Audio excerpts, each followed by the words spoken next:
Hey everyone, Simon here. It is high time I released an update regarding Harmonia, so let's just dive into this.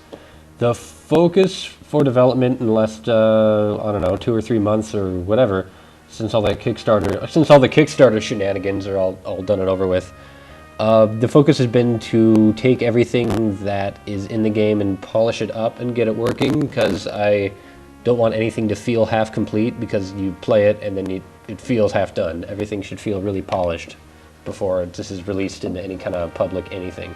So, focus has been on the graphics engine, which is just horrendously slow before. I will show that off later. The networking protocol, which was just overhauled for a second time, but totally for the better. Now everything is really cool and paves the way for all the development in the future.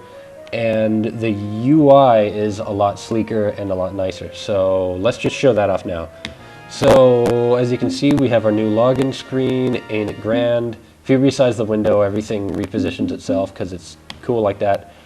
We have our login text box. Everything glows. I'm really thrilled at how glowy that is. So let's try to log in. I'm going to be Jojo. By the way, you can like tab between stuff now. I think that's pretty cool. And what is Jojo's password? Let's just assume it is Billy Bob. Let's try to log in. Incorrect password. Oh man. Okay, maybe Jojo's password is also Jojo. Okay, let's try something else. Okay, cool. We successfully logged in, and this is when it went into the game screen. That is sort of the next thing on the chopping block to tackle, but not done yet. But let's hit this magical F10 button to show some debug information. Boom! We can see everything is nice and fast. It shows what windows are focused. You don't need to care about that. But it shows our network status. As you can see, we are connected to the server, to a local server I have running, and we are downloading and transmitting bytes, sort of. And we can disconnect, we can reconnect, and if I wasn't totally in sync with all the game's assets, like the maps and the textures and stuff, it would automatically download that. I've shown that off before, though. So here is the debug window. I want to show off a lot of the... Let's get rid of this. I want to show off a lot of the... it's just kind of UI features that I've got here. Have kind of a very simple texture viewer. It views textures. Ain't it grand? One thing that I am very happy with is you'll notice that when you open and close windows, there are sound effects for each, and a nice fade in, fade out effect, and it kind of shrinks. This is just kind of a nice little way to add some polish to it, so it feels nice and sleek and just sort of fun to use. So let's just show off text windows. Hi, this is a text box. Text box, rather. You can change the alignment.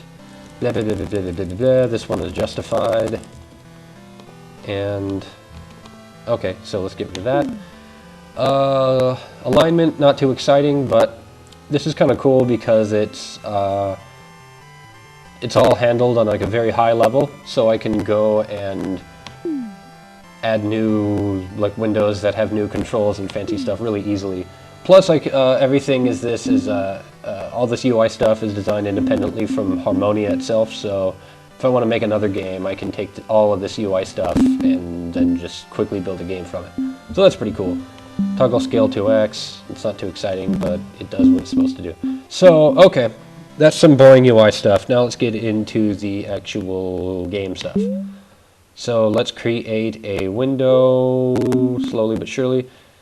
Here is the display window. We can resize it if we want. Ain't it cool? The window, we're connected to the server, so the time of day is kept in sync with the server. So if I try to change the time, you can see it quickly resets.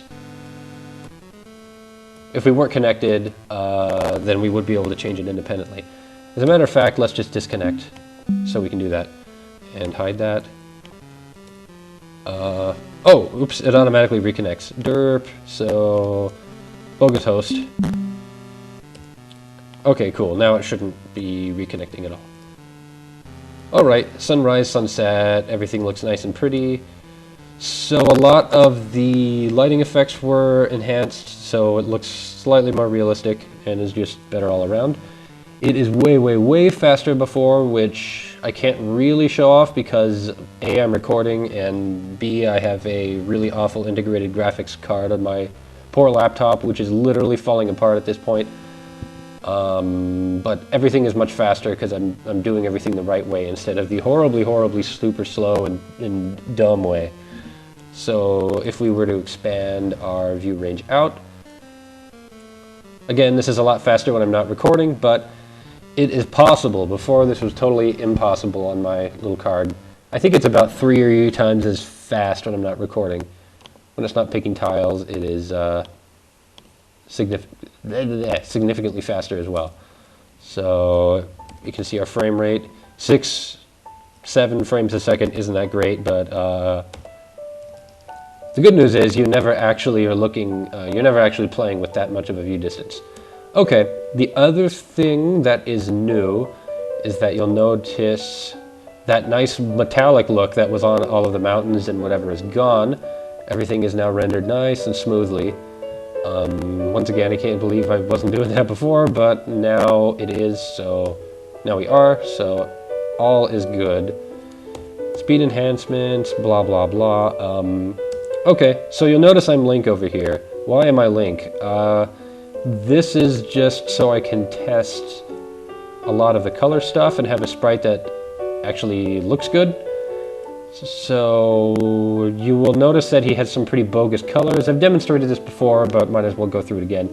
I can randomize all of his colors on the fly. Oh, we almost had... Oh, wow. This is totally like proper Link colors right here, except for the hat. Okay, we've got a blue hat.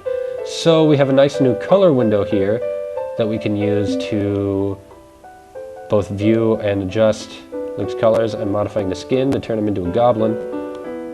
Boom. And we can even make everything transparent. So now we have kind of an invisible Link. That'll be more apparent when I'm behind a mountain. There we go.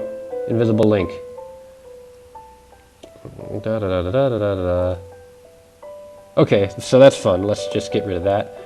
Let's take a look at some of the other sprites that we have. I think there are about 10 or so that are, like 8 that are done, 10 or something like that. Let's just take a look. Okay, so significantly less detailed than Link, but this is what it's going to be for a while with my pretty horrible drawing skills. Here we have our basic guy.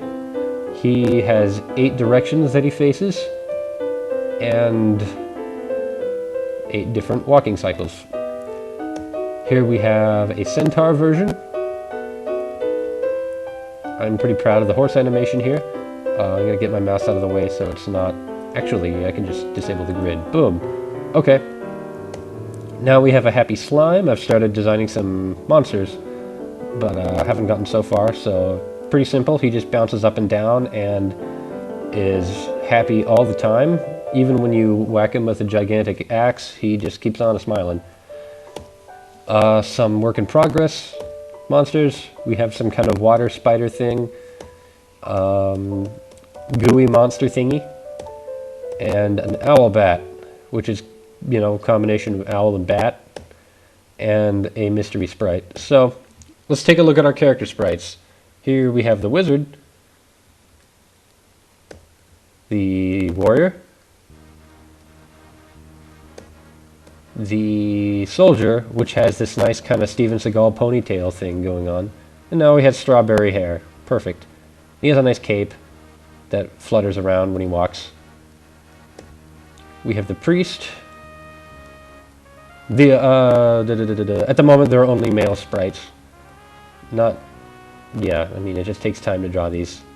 The female sprites are going to happen. So, here we have the monk. His eyebrows are so big that they're visible from behind his head. Now he has green hair. I think he is now officially an Oompa Loompa. And we have the knight, who is a centaur character. Let's just get some kind of... There we go. Now he's a horse with pink hooves. I am down. And here we have the archer, who is rather fearsome. And if you look at his eyes, he's got this kind of shifty-eyed thing going on. He doesn't trust you, and you really shouldn't trust him. Let's look at him in the daytime. There we go. Alright, so that just about does it. Let's just take a look at a few other maps, just for kicks.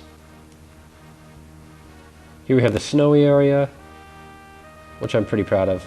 Everything looks a lot nicer with the smooth terrain. This one took forever to load. One thing I should show off is that there's a lot more... I'm going to have to go find the map. There's a lot more procedural generation in the game that was before. There's one zone in particular that I'll show off later when gameplay is actually integrated. So here we have random terrain. And let's just find... Okay. And here we have some random caverns. Now, this was all just totally random. Here we have the second floor. And as you go deeper and deeper down into this zone, they get larger and they change tile sets and all that. Let's take a look at sort of the mud version of it. Here's like the raw data that is actually generated by the, whatchamacallit, by the source. And yeah, that's just for picking. So that just about does it. More updates later to come.